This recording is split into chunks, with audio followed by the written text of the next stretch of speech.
Welcome to the Ripple Effect by the Alliance. We are committed to raising the frequency of our planet. We'll discuss hot topics, share practical tools and sacred frequencies to reveal the magic in your life. Come laugh, cry, and have fun with us. Hello, everyone. Welcome back to the Ripple Effect podcast with myself, Sarah, Stacia, and Hannah. We are the Alliance, and we are so excited that you're here with us. Today, we have a really good topic. I say this every time. Every topic's good, in my opinion. But we're talking about like figuring out what works for you, what you actually need, and what like you need, not what someone else is doing, not what worked for them, what works for you. So we're going to give you examples and tools that we use. But the idea is figuring out what you need, what works for you. Okay. So I'm going to let Stacia kick it off this time. You look so beautiful. And you, before we jumped on live, everyone, Stacia is just like had this great idea, and I love the way you said it. So I'm going to let you kick it off this time. Well, thank you so much. It's all a facade. I don't know what's happening today. But I'm like, I gotta step it up. I'm like changing my shirt. I'm like, holy frig, I'm with a model here. And I'm going to interject so because Stacia, we have a rule here, and it's supposed to be thank you. Yeah. I did say thank you, but you did. But then you had to deflect. Right? I don't know what's happening. I think it was an accident that I look amazing today. True. Okay. Thank you very much. No, we were trying to decide what to talk about, and we had some topics and we just weren't really feeling them all the way through. And I said, well, coming off of the episodes that we just completed, maybe we should talk about how people can figure out what works for them, because sometimes we feel like what works for everyone else is what we should be doing, and then it doesn't work for us, and then that doesn't feel good because what did I do wrong, and why didn't this work for me? And it really gets the gears going in the wrong direction. So what we want to go into is, how do you figure out how you can move yourself forward in a way that feels good and is really for your highest good? So that is our topic today, and I love it. Yeah, you said it so well. And the one thing I said too was, like, it's such a big principle because it's your everyday life. It's if you're somebody who's listening and you're an entrepreneur, like I apply this principle to that all the time, right? Just because when I'm like guiding people through like building their businesses and putting systems and structures in place, it's like ultimately it's what works for you. And I like to give people lots of different options because you might be somebody who likes having yellow to 10 papers instead of it all in a neat notebook. But it's like, does it work for you? Is it actually working and functioning? Is there ways that we can streamline it that it will work better? That's where my brain goes. But even whether you're doing like I'm going in my business brain, guys, but for a little bit here, if you're doing a live versus pre-record, if you're doing a live launch versus evergreen, it's about playing around with it. And I think I know myself when I've taken programs with people and I've done something, it's like, well, they're making all this money doing this thing and I'm following like their blueprint. I go back to when I took one of my first business programs and it was teaching you ideal client avatar, which I'm very hyper against. I hate ideal client avatar. And I'm like, oh, I'm doing this ideal client. Like, but my business wasn't taking off the same way. And it was like, because that worked for her. And it might have worked for 20 other people who took that program, but it wasn't for me. And I had to adapt and figure out, and it took time, and I had to adapt and figure out what worked for me. And it was the same when it came to working out, came to spirituality, the type of meditations we do. And that's why I love Hannah so much, because you're always trying something different with us. Like it's never stagnant. Yeah, we do a period of time where we're like, whether it's 21 days or 3 months or whatever it is that we're focusing on something, but now we're on to like a new thing, and you don't get stagnant. And it's like, oh yeah, I'm really rocking at this. I don't know what it's called, the thing that we're doing right now, forgive me. But I know how to do it. And I'm doing it on my own. And I'm really and I'm seeing how it's having a ripple effect in other areas of my life. And it's like, holy fuck, wow, but I wouldn't have known that if I didn't try it. And I found that worked for me, but it might not work for somebody else. So that's my long-winded rant about it. But Hannah, I don't know if you have anything you want to add on that, like introing the Yeah, well, yeah, I was gonna say, and the way well, first of all, the way I ended up teaching meditation was just like, okay, I'm just being led and guided, and I actually listened. Mm. We all have that internal voice that we've learned to quiet, Yeah, volume knob. because our mind, because our imprints of what we were told conflict sometimes. So our internal voice is usually, unless you're trained or unless you're highly intuitive and you've had a very supportive environment, unless that is the case, usually I have found that the majority of the people, especially at least the people that come work with me, I may be like completely off mark here, but our internal guidance system is saying something different than our mind. And because we have a logical brain, and because in our society, in our Western society, the right brain, which is our creative brain, gets shunned to the side. Like creativity is something that is for artists or for some particular brand of people that can afford the luxury of being creative because they're exuberant, because they're extravagant, because they're crazy, because they're whatever. And people who are highly creative sometimes get labeled. So our left brain kicks in, which is our logical and orderly brain. And so when our intuition perks up and speaks out, the mind goes, oh, be quiet, you're crazy. Or not now, later. And what I call it pressing the snooze button, which is your soul's calling out for you to do something. And you're like, oh, 5 more minutes, 5 more minutes, 5 more minutes, 5 more minutes. And all of a sudden you're 60, 70, 80 years old on your deathbed. And you're like, oh my gosh, if I'd only listened to that voice. So what happens is that voice, when at the beginning might have been loud, starts to get softer and softer and softer until it shuts up, because it's like, what's the point? Every time I speak up, she's just going to say, nah, later, or I'm not interested, or take a hike, or are you crazy, or whatnot. So the voice gets really, really, really soft. So what we have done in our programs is we've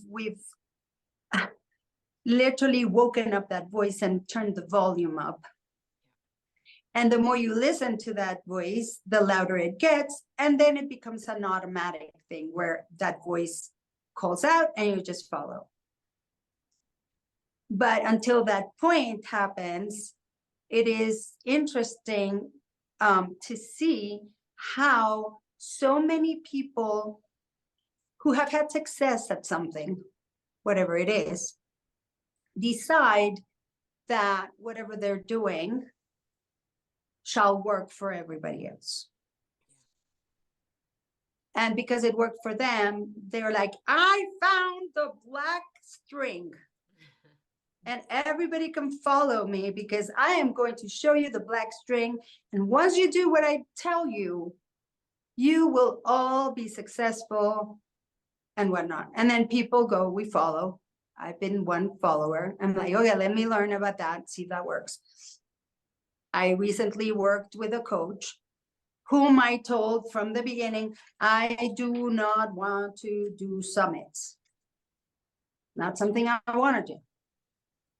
I could do something like an interview show. That would work for me. I don't want to do summits. And she's like, fine, we won't have to. So turned out to be a disaster in the end, because in the end, she came back and said, okay, I have a great idea for you.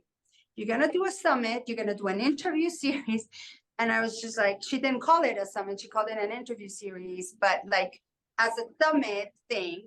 Yeah. And the whole background, because that is her expertise. And I was like, it was my bad, because I should have known better that I was going to get this thing shoved down my throat that I don't want to do. And then I'm like, okay, I'll try it. But it was just feeling so not good to me.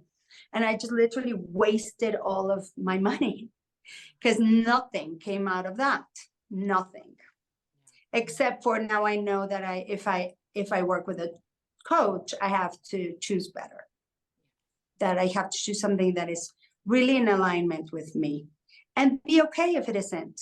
And just because I like that person a lot, it doesn't mean that business-wise we're right for each other. And so that's another thing. We like the person, and then we're like, oh, I like that person so much. She's so awesome, blah, blah, blah. And look how successful she is and whatnot. And then we try to model that. And it just, sometimes it's not our personality. Like it took me 20 years and then a year and a half to finally meditate deeply and know what it was to go deep into a meditation. 20 years. And then a year and a half of this one technique that actually finally worked. Now it's a true testament to my stubbornness. I just got persistence.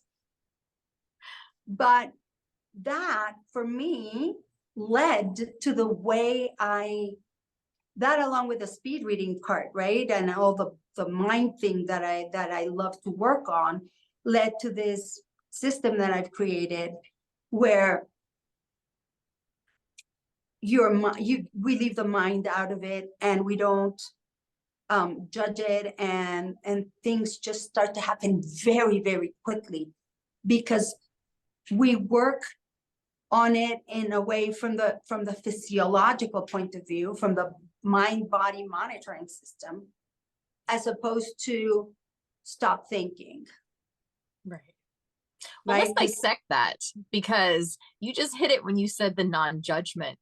And Hannah had us do this judgment diet. Well, she asked us to try to do a judgment diet, because let me tell you, it's really difficult. And I think the first time that we tried to do it, it was what, 48 hours? It wasn't a very long amount of time. And I couldn't do it. I couldn't do it. It's like I kept catching myself judging, not only judging what was happening around me, but judging myself. And it's like, when you judge, you have to start over. And I'm like, how in the hell does anybody do this? This is too difficult. Yes, the 48 hours reset. The minute you caught yourself judging, it reset. It was awful.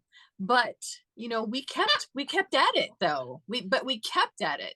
And it wasn't until I was really willing to give up that judgment that I was finally able to do it. And it took a lot of time, because I think the biggest judgment I had was me. And this topic is perfect to that, because we judge ourselves for not being where somebody else is. And it's like, but that's not me. And I'm not supposed to be there. I'm supposed to be where I'm supposed to be.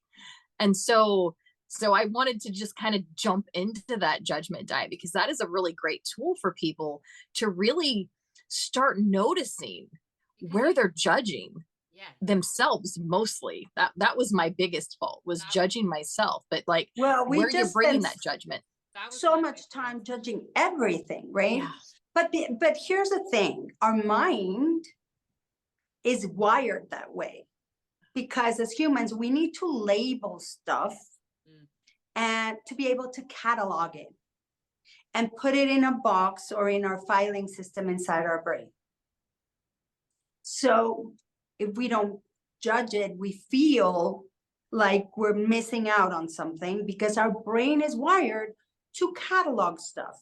And we love to put, well, these are the annoying people in my life. And these are the nice people in my life. And these are the fun people in my life. And these are the da-da-da-da. And these are the, whatever it is.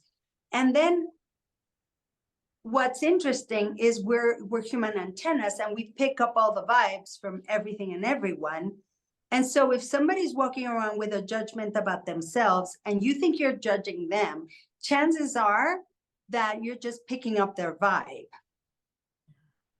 Right? And so we begin to disengage from that. And then we start to become an open space for people to come into our lives that perhaps would have never come in because of that judgment. But we remove that judgment, and then magic really, really starts to happen. And we begin to find parts of ourselves that perhaps we never knew before. The minute judging 24/7, because I think we even judge in our sleep, in our dreams, Yeah. But if not at least 18 hours or 16 hours, we're awake, right?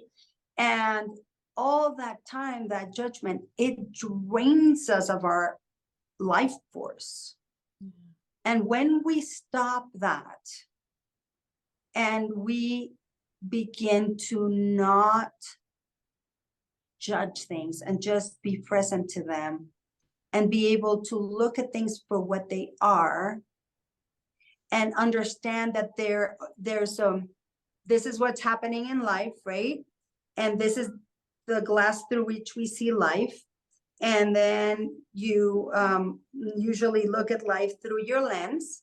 And when we begin to do that, and that is something that I learned from the Landmark Forum many, many, many years ago. That explanation when they told me about not the judgment diet, but the way we looked at life and how we were, as humans, we're able to do that and understand, well, this is actually what's happening. And this is how I'm looking at it. And this is how I'm choosing to look at it. But there are millions and millions of ways of looking at something. And it just opens your whole life up. Right? Like what happened to you, Stacia, when you find, first of all, how many days did it actually take you to complete those 48 hours? The first 48 hours, because we've done the it. First one, I think I gave up on the first time because I couldn't make it through. And what I found was when I wasn't in judgment, I had other people bringing judgment to me. And then I was like, oh, I'm getting sucked into judgment. So it's like, it was, they were just ruining it. They see, I'm judging that. They were ruining my judgment diet. It's like, why are you telling me this? So yeah, the first time I think I just gave up and then I tried it, over a period of time. And I would just, well, okay, I made it for so many hours. And then finally, I just made a decision, like, I'm going to do this. And remember, I had some pretty incredible things happen when I did the judgment diet. I had someone actually come to me, tell me something pretty awful and say, you probably are judging me. And I was like, wow, universe, this is so crazy. I'm like, no, I'm not, but you're judging yourself. So it was just really wild. And then it was like, I really started letting myself, I started giving myself that grace, like, no, I'm not going to judge myself for this or judge myself for that. And it just really started making things smoother and easier. And then I could really start to see like, okay, I see where I put these judgments and I love the lens. I love the lens because it's like you do kind of take away how we see everything versus what is actually just happening. It's like we always want to put that story to it. We always want to put our experiences of what we feel this is. It has to be this. And it's like, no, it's actually just what it is. So I like that a lot. Yeah. The other thing I like with the judgment diet was like, it's just like you said, like you found. Sarah, we can't hear you. You got really quiet. Can you hear me better now? Yes. Okay. Yes. Okay, good. What I was saying, what I like about that is the thing with the judgment diet is shows you like what you do need to give yourself. Because like for you, it was giving yourself more grace around that, right? And like I was not as successful. No judgment, but I was not as successful as Stacia with the judgment diet. But what it did to me, it brought awareness, like where for me, yes, I was like, I had no idea when I did that how much I judged not like others and myself, but I was like, man, everything was like, and I was like, I'm good, my mindset's good, but it was like hypercritical over little things or almost like ungrateful. Like for me, it was like I need to have more appreciation and show more empathy. And that's what I found I needed, right? And yes, give myself grace. But I felt like that part, I was like, I don't know. I think for that, I was like aware of like how, yeah, I do that to myself and I knew I needed that. But when I did that, I was like, fuck, I need to have empathy for other people and not be so like have these high expectations of what should be happening and when, right? Like just because my brain works like that doesn't mean somebody else's, which goes back to like the way that I operate doesn't mean it's going to work for somebody else. So why am I judging them for not doing what I thought they should be doing? Because that's what I would do, you know? And like, even with Andrew or something, you know, it'd be the same way. It's like, oh, well, this is how I would do it. Why would you do it that way? That's stupid. Like, you know, not maybe not saying that, maybe in the heat of the moment at times, but it's like, okay, there I am being judgmental. And what the fuck kind of diet is this? If I'm okay, not judging myself, but I'm going to still be judging others. So Mhm. that's why I think it is a really great tool, and you don't have to do it for 48 hours or whatever. If that, you might think, oh, that sounds short. When you first said that, I was like, oh, I can do this Right? for a month or something. And I was like, oh my God, I never made it through. I was like, I never made it through. I'm like, it's, I was, it was just not happening. Well, no, the Awareness. expectations was so big. Yeah. I saw that so clearly Mhm, because we just expect things to happen the way that we want them to, mhm. and then they don't. And then we create a judgment because it didn't happen the way that our brains had orchestrated. And it was Well, and just, when you hear about it, you're like, oh, he's 48. Oh my God. I thought you were going to say a month. Oh, Yeah. 48 hours. Oh, I can do that. piece of cake. And I was just like, okay, remember, if you go into judgment for more than 20 seconds, you got to reset the clock. And you're like, what? And I'm like, yeah, if you go into judgment for more than 20 seconds, you can't get out of the judgment. You have to reset the clock back to zero. Yeah. Nobody made it through the first time. I mean, it took me about a month to get through my first 48 hours. The first time I did that. 3 weeks. But 3 weeks of working at it. right. And going, oh, like at the end, I was like, God, another reset. Nah. No. It was almost like I got into this hyper awareness, and it became like watching a football game or something, and somebody like hit a goal, and it was like, no, Yeah. the opposing team got a goal. And I was like, rats, okay, back to zero. Mhm. And I'd start over, but I was determined that I would get through it. And what was interesting is through those 3 weeks of getting through a 48-hour period straight, every time the clock reset, it would reset at a longer period of time. Mm. Yeah. So I was building the muscle that eventually led. So it wasn't like so at first, I think it must have been in the first 10 minutes that I had, I kept resetting the clock every 5 minutes, because I was like, oh. It's like, oh, judgment, oh, I judge somebody, I judge this, I judge that, even the day, oh, what a horrible day. It's like, that's a judgment. Okay, rats. And then you start like, oh my God, I'm judging. Okay, let me get out of it. And then it's like, you get into the thing of like, you judge it even harder because you start resisting. So the resistance shows up and it's like, now it's gonna be a battle of the wills and see who prevails, right? Yeah. Prevails or prevails? Prevails. Prevails. Prevails. Yeah. Prevails. And No judging. no judging. No. You know what I thought? Hey, it's my second language. I'm good. I'm okay. Right. That Exactly. that's what came in my head right now. I'm like, yeah, it's my second language. I'm okay. It's okay.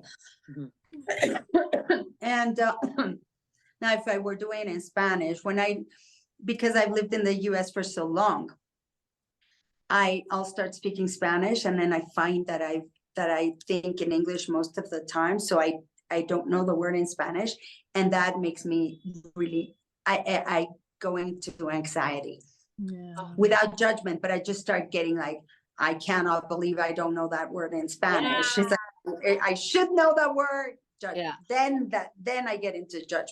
So the anxiety is not the judgment, but then it's like, I should know this. I should be better. I should, and so anyway, back to the topic. Then it got to like every maybe 2 hours, but then it was exponential. Then it got to like 5 hours. And then finally went from like, okay, I got through the first day without judgment. Yeah. And then it's like your brain begins to just relax. Mm-hmm. One of the things that judgment creates is a hyperactivity in the brain. Yeah. It has to continuously be cataloging, judging, labeling, filing. And when we learn the state of presence of just being and just seeing things, oh, this happened, and not attaching, like Stacia said, a story to it, our brain can just go like, I can just be. I can just sit here and just be. And then what happens? Everything starts, like even colors start to look brighter. Who told me, oh my God, the colors, and like I could see the sky. It was so much brighter. The light was brighter. Everything was brighter. You begin to have a new appreciation for life in general, because you are now giving yourself the space to notice things that before maybe you didn't notice because you're so busy judging. Right. No, that's so true. I was sitting there thinking about it. I'm like, yeah, there were so many examples of things, like even when you were talking about like the sky looking brighter and all that, I'm like, oh yeah, that's right. I would judge like, like even if you're like, such a shitty day out, why does it have to be like, it's like, why go there? Let's just like go to Right. it. If And it's gray out, horrible gray day, Yeah. bad. Yeah, and for me, so like one of the big things I noticed, like when I started like my self-development journey, it started with like gratitude and appreciation. And then whenever we've done those no judgment diets, and I think I need to go on another one, so this comes up at a perfect time, because I'm like, now I'm hyper aware of things lately. And it was like going back to like the gratitude piece for me, like things that I can look at and be grateful for, like even, okay, it's a gray sky, but it's not snowing and it's summer, right? Like those are, it's like, what is the positive that's from that? No, it's winter right now, and it's trying to get me to embrace it more. And I'm like, okay. And you know what? It's funny, and I didn't even share this with Hannah yet, but one of my things was, okay, go outside and go for a walk every day. And I'm like, well, it's winter. Why do you like for 5 minutes, right? And it's like, no, I hate winter. I don't want to go outside. I want to hibernate. I only go outside if I have to. And it was like, well, how can you like embrace winter? Because I'm like, I want to move somewhere warm. And it's like, well, when you embrace it, then you can, that's when it'll open the doors for you. And I was like, fine. So I was like, yesterday, or was it yesterday, the day before I went outside, went for my walk. Yeah, yesterday, I guess it was. Yesterday. And then I said to my mom, I said, yeah, I went for a walk outside for 5 minutes. I said, Hannah's encouraging me to go for walks because, embrace winter and then I'll be able to go somewhere warm, and like explaining it all to her.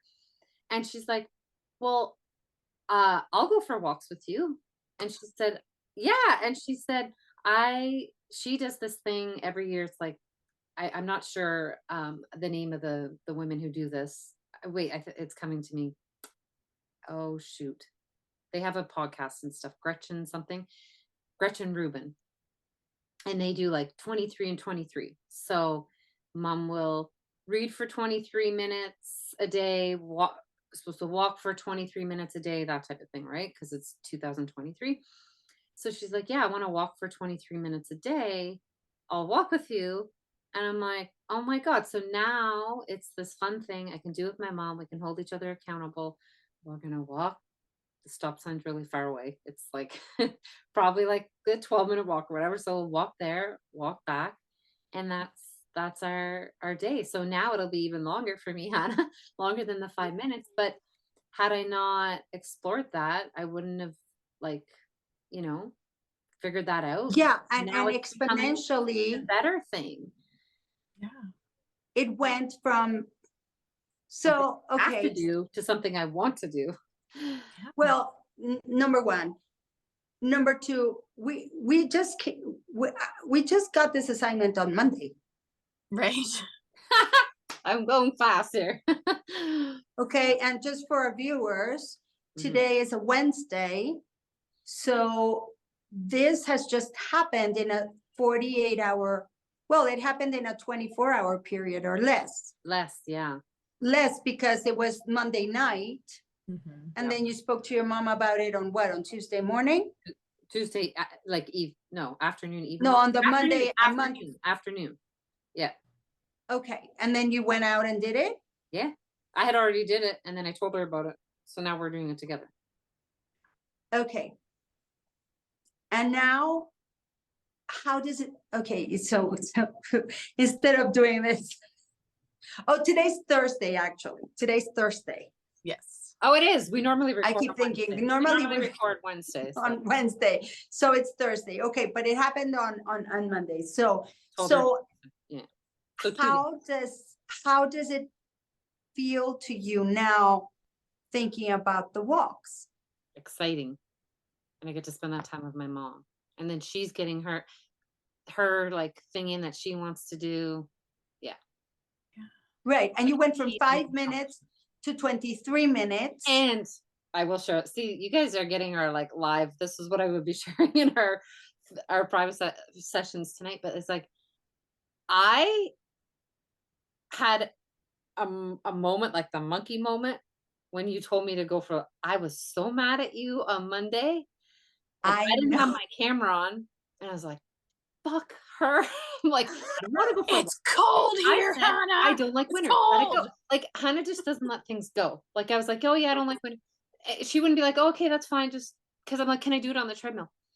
And then it was like, well, you can, but like, this is why I think you should do it outside. And I was so mad at you, and I was like, I shouldn't even have said anything. Just like, I've done the fucking treadmill. but I was shut up. really aware of it. Because I was like, I felt it in my body. I'm like, I have to do this. Here we go. I'm gonna cry because I was like, whew.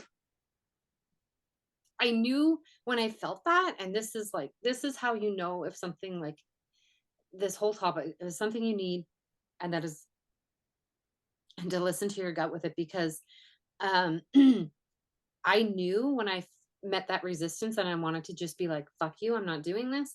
That's what I needed, because that's what I do when it's something that's scary or pushes me outside my comfort zone, or I think I don't like it or don't want to do it, that's when I know, okay, I got to embrace this.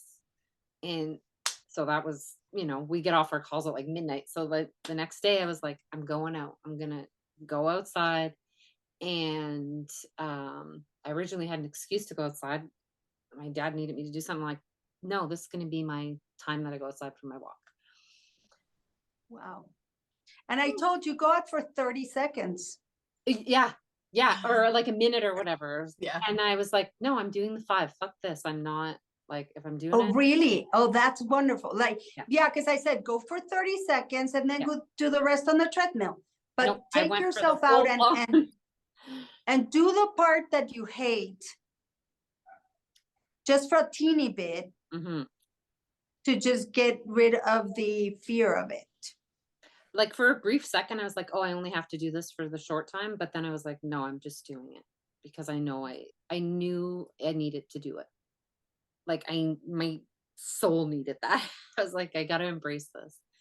It wasn't Yeah. where I was like, it wasn't doing it because like, oh, I have to do it because Hannah told me to. It was like, you suggested it, and I was like, I listened to my body and I listened to every part of me that I know. The minute I get mad, I'm like, fuck everybody. And like, okay, now I know I got to listen to this. There's a reason why I'm pushing against this. Because I could have Yes. easily stayed complacent, and I could have just said, yeah, no, that sounds good, and just stayed complacent. But I'm not one who stays inside my complacent comfort zone, because there's no expansion there. Right. And there's a thing, but look at the magic. I mean, this is so wonderful Mhm. because we talked about how much like we hated winter, right? I was terrified of winter when I moved to New York for the first time. Like I moved, everybody was like, what? You're doing the backward thing. Because I Yeah. tend to do things like upside down. Like New York people are supposed to move to Florida. Yeah. Florida people are not supposed to move to New York. So here we go, moving to New York. I went there originally for the summer, and then my husband loved it and blah, blah, blah. He's like, let's stay and whatnot. And I'm like, okay, whatnot, let's do it. And the entire time, like we moved there in April, we were there for the summer. And then by the time September came, he's like, let's just move here. It was supposed to be, we were going to have Miami as our base, and every summer we'd go spend 3 months in a different country. And he just loved New York so much. And at that point, I still didn't know the most important word in my language that I've recently come to learn, and it's that word called no. And so everything he said, I was like, okay, let's do it. Okay, yes, okay, yes, okay, yes. But from September through November, the whole 2 months, I was like, what the heck am I going to do in the winter here? I was like horrified, terrified.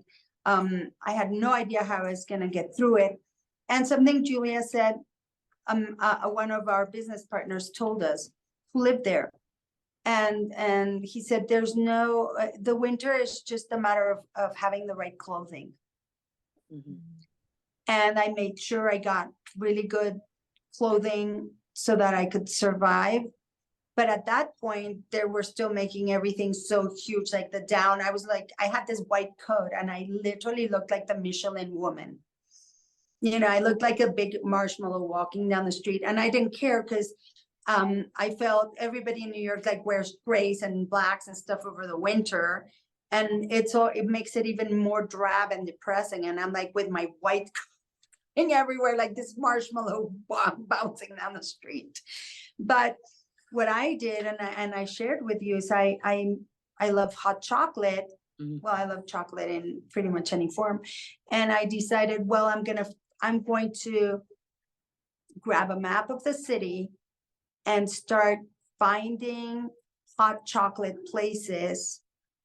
And whenever I make it out of my house, I will reward myself with a hot chocolate from somewhere to make it something that I'm looking forward to going out to, as opposed to this torture nightmare.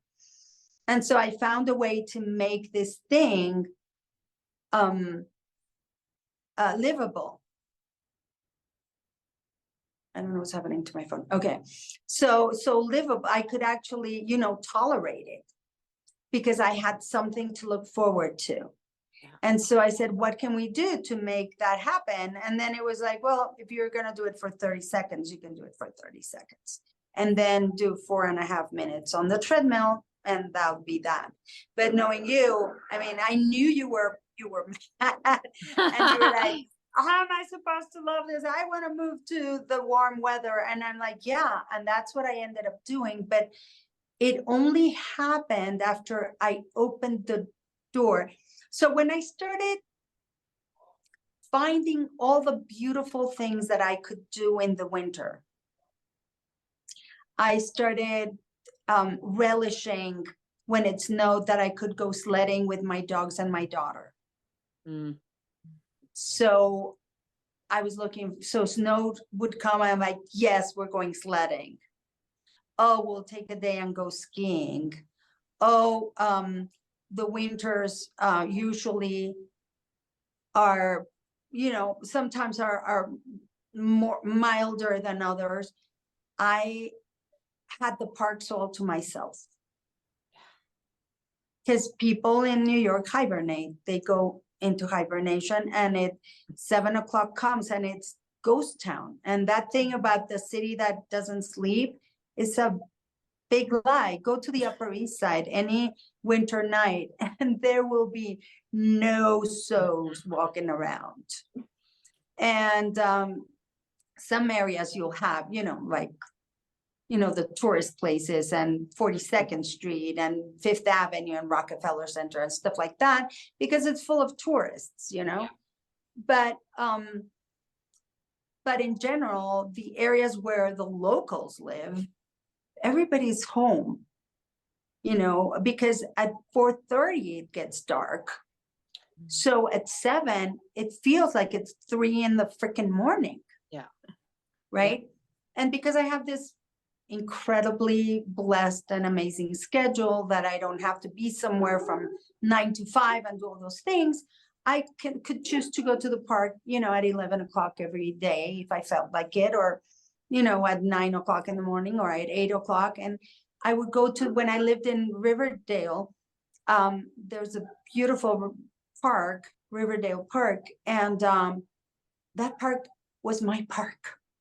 Like I had a personal relationship with many of the trees in that park. Oh. And I would visit my trees. I would hug my trees.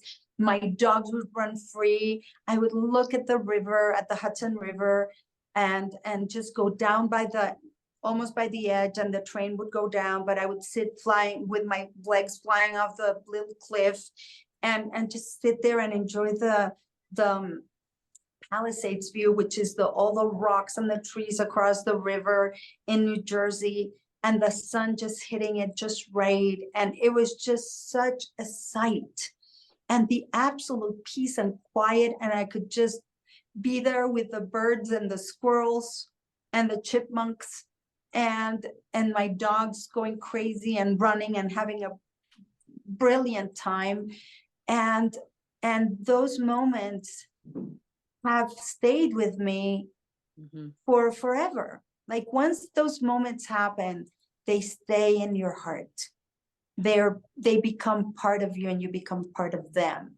Like the day I moved back into the city, I literally went to this one special tree to say goodbye, because I knew I wasn't gonna go back there perhaps ever. Wow. And I sat with my tree for about an hour, and I just wept. And now I think about it, it brings tears to my eyes, because it was just such an emotional thing. And I was so excited to move back into the city. I was literally moving 200 blocks down on the same line. I was up in 242nd Street, and I moved to 42nd Street. Who would have known? Like, if somebody would have told me that 5 years before, I would have peed my pants laughing that I was going to live on 42nd Street. But I lived on this beautiful building overlooking the Hudson River. We had tennis courts and a spa, like a covered pool and a basketball court. I mean, I lived in the most incredible building. And I had a full on Hudson River view from my bedroom. And that was like my dream come true. And so for me, it was so exciting to move back into the city. And it was a lovely, lovely, lovely period in my life. I loved it so much. I enjoyed it every second of me living there. It was like a dream. And but then it was scary there, because when you live by that side of the city, it's at least 5 to 10 degrees colder than the rest of the city. And so once you cross 10th Avenue, it's like you get the river, the wind right in your, it's you know, the New York is a grid, so you get all the wind going and blowing at you. But once you get close to the river, it is intense. But I started to love it, and then everything happened. And now look, and you know, the other lady said, I don't want to just say names and pop them, but said, yeah, now you're hiding in Mexico. It's like, no, now I get to come to Mexico during the winter. And if I feel like I can be there, but I don't feel like it, so now I can just be here and be perfectly fine, right? But not because I'm running away or I'm fighting with the winter. Now I have no beef with winter, pretty much. Yeah. Oh my God. Yeah, I love that. I love hearing about your New York life too. Because that was something I said. I'm like, well, New York's worth it. I'm like, I can't, I had to flip that in my mind. And it was funny because you had said, like, when you were talking about the hot chocolate thing, it was like, oh, that's what worked for you, right? Was like finding the hot chocolate place. And I'm like, I live in the country. What am I going to do? And then now it's like, well, now I get to do it with my mom. And it's like, I get to have those memories of walking, and it makes it so much more fun because we're like best friends. So it's like getting to spend that time with her, looking forward to that, just like you looked forward to going for the hot chocolate, right? So, yeah. But also at this point in your life, I think this time that you're going to spend with your mom is going to stay with you forever. Mm-hmm. Oh yeah. Yeah. Because you're right at that moment where your life is about to change. Yeah. So what an incredible opportunity to have these moments with your mom from now until when your life changes. Yeah. Well, and think about it. It's all because you allowed yourself to open up to this new possibility of something else working for you instead of staying with what you knew. And, you know, I don't like winter.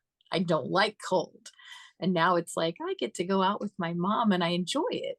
Yeah. And now you're going to have a Hana story that you can tell in a and couple decades.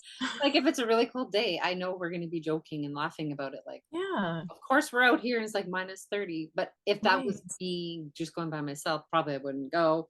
Or if I am like now in this, like, okay, I'm doing this for 5 minutes a day, it's like I would be in a bad mood the whole time, or like, how can I embrace this? It would take me longer, I think, to get off, like do that not judgment diet part of it, because I'd be like, you know, because it's a chore. Because it's a chore. Thank you. I'm like looking for the word. I'm like, how can I describe this? But yeah, it's a freaking chore. Now you have to do something that you don't want to do instead to of see if that there's something great on the other side. But in the meantime, it's like grating at you. But you went in 48 hours or however long it took you. Yeah, less. 12 hours. Less than 24 hours. You went from, okay, I'm going to do this damn thing for 5 minutes, but I can do it, to, oh my God, I get to do this with my mom. And now it's 25 minutes or 23 minutes. Yeah. Like that's 5 times the time. Yeah, that's right. That's 5x. Yeah. In one fell swoop. Yeah. And now you get to do this. Yes. Yeah. Okay. Stacia, why don't we let you wrap things up, and then I'm sure you have a quote for us too. Yeah, I do. Stacia, I'm sorry that today it's been like 3 minutes of Stacia. Thank Stacia God had you it all started down it pat. off. She's like, I did the judgment diet. I'm Well, like, you know, before we even get to the quote, you know, we talked about things that will work for you. And I know that sometimes, you know, we talk a lot about meditation, and some people just really feel like they can't meditate because I think that they put a label on the meditation as far as what they feel it needs to be. And my advice would be just take 3 minutes, you know, 3 minutes out of your day to, it's called sitting in peace or sitting in the present, where you can just put a timer on your phone or whatever and just be there with yourself. You know, if there's something that's on your mind, maybe think of a question and then just sit with it. You know, I think we put too much pressure on ourselves that, you know, in order to meditate, I have to, you know, put my feet in the lotus position and not and think I have about to anything. float around the room, you know, like, no, you don't need to do that. It's just literally connecting with who you truly are as a soul, and kind of letting all of that outside, all those outside layers just fall away, because there's so much magic that's really waiting for you when you allow it and stop being so resistant to it. So I just wanted to say that. I love it.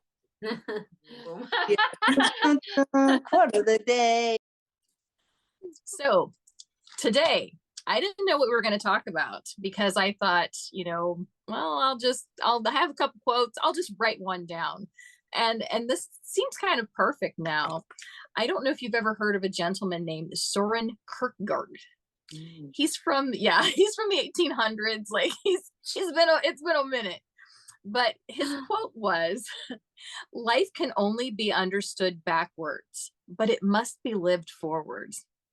And I thought that that was really such good advice. You know, like, we're always getting so hard on ourselves for what we think that we need to have done, where it's like, no, you've got to live in the moment, and you've got to allow yourself to live in that now.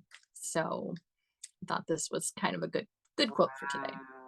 The boyfriend of a friend of mine used to say, well, it's so much easier looking at life in reverse, which is that thing, right? Right. But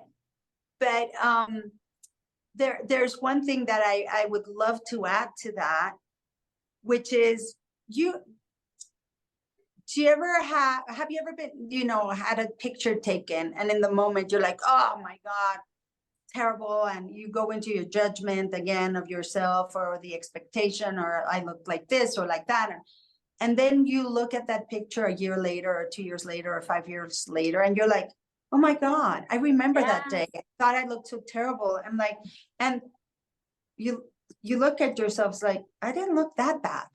I actually looked good. Or you look at yourself and you're like, oh, I was so hard on myself. And it's like my dance teacher, one of my dance mentors when I was 19 and an aspiring modern dancer, told me, today's you are the best you're ever going to be. Mm-hmm. Today, you're the best you've ever been. This is how you are today. And I learned to be a little bit more forgiving and a little bit happier with myself today, because it's the best I'm going to ever be. Because tomorrow I'm going to be a day older, a day like closer to my death as the days progress, right? And it's like, today's the best I'm gonna be from that point on.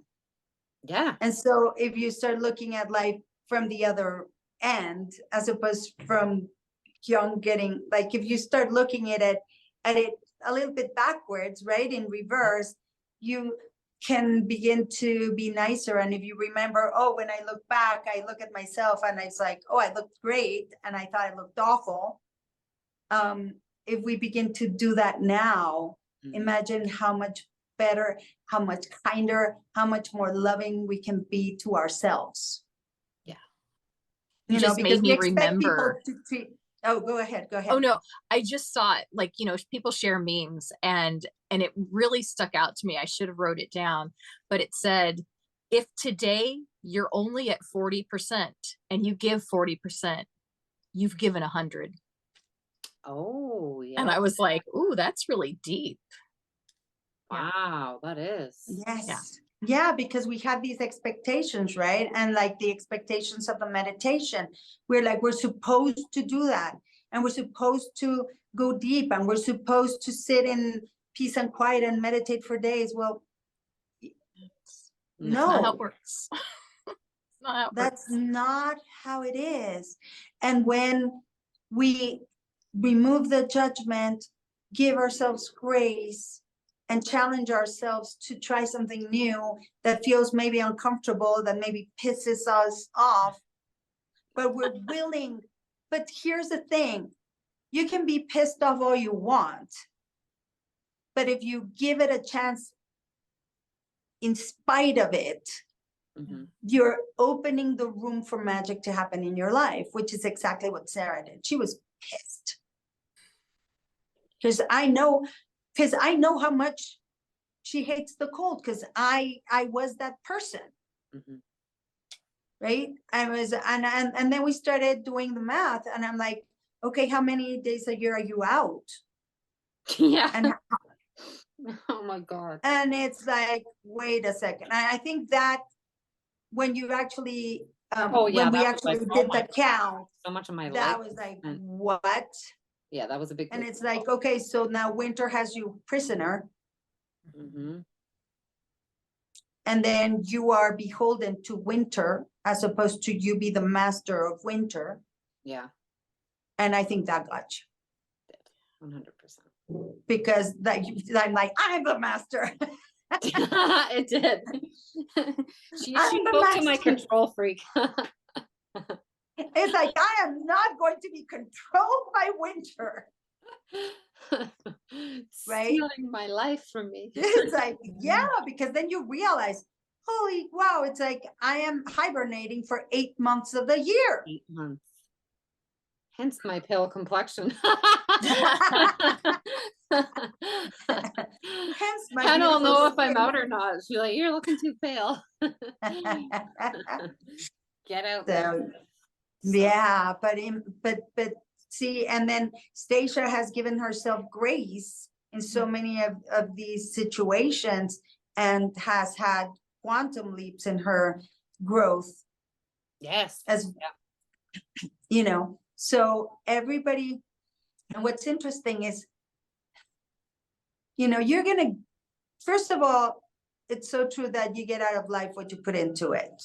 Mhm. But even more, I think it's exponential. You put a little bit and the life just gives you back a ton more. But I also feel that we could all be doing incredible things, and doing the meditation and the growth stuff, but we're all going to get out of it what's perfect for us. Like, we can be doing the same exercise, like we were doing the judgment diet, and what you got out of it, Sarah, was different that Yes, what exactly. Stacia got, because what you needed was what you got, and what Stacia needed was what she got. So I find that life is so wise. It's like our body's natural healing system, right? And I feel that our life has a natural guidance and a natural path, and our own destiny and our own path that we're following, and our own growth. And we just have to be willing participants, Yeah.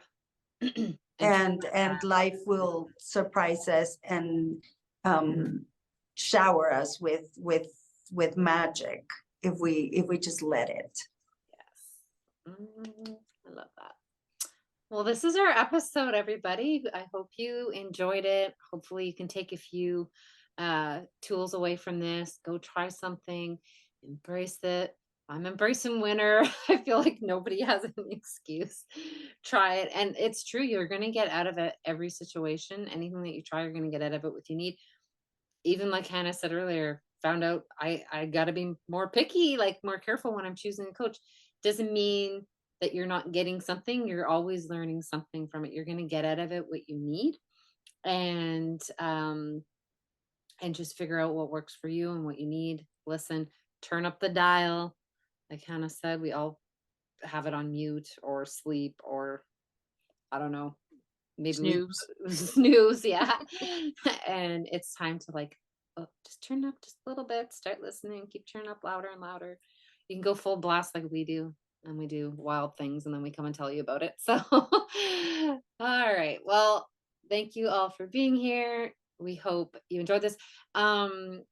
If you have any questions, please email us. We would love to answer any of your questions live here for you. And Write it on the comments if you're yeah, watching. write it in the comments. If you YouTube. don't- yeah, We're let's- always checking and we we're checking in the reply. comments. So if you do have a question that stands out for you that you want to ask or anything that you want us to go deeper into, please do so. We would love to follow up on anything for you. And also share with us, let us know like the things that you've tried that we've talked about. Have they worked for you? What worked for you? And what were the results of it? We want to know the ripple effect that you're creating in the world. So we hope that we've created a ripple for you today. And we will see you on the next episode. Bye. Thank you for tuning in to The Ripple Effect by the Alliance with Hannah Martinez, Stacia Stove. And Sarah Jane Lita. We hope you're now vibing high and ready to create your own ripple. Drop a comment or email to let us know the ripple effect that you are creating. Music by our very own Hannah Martinez and music production by Onel Moulette. Follow us on Instagram at The Ripple Effect Pod for more high vibration content. Please rate and review us wherever you listen. Until next time.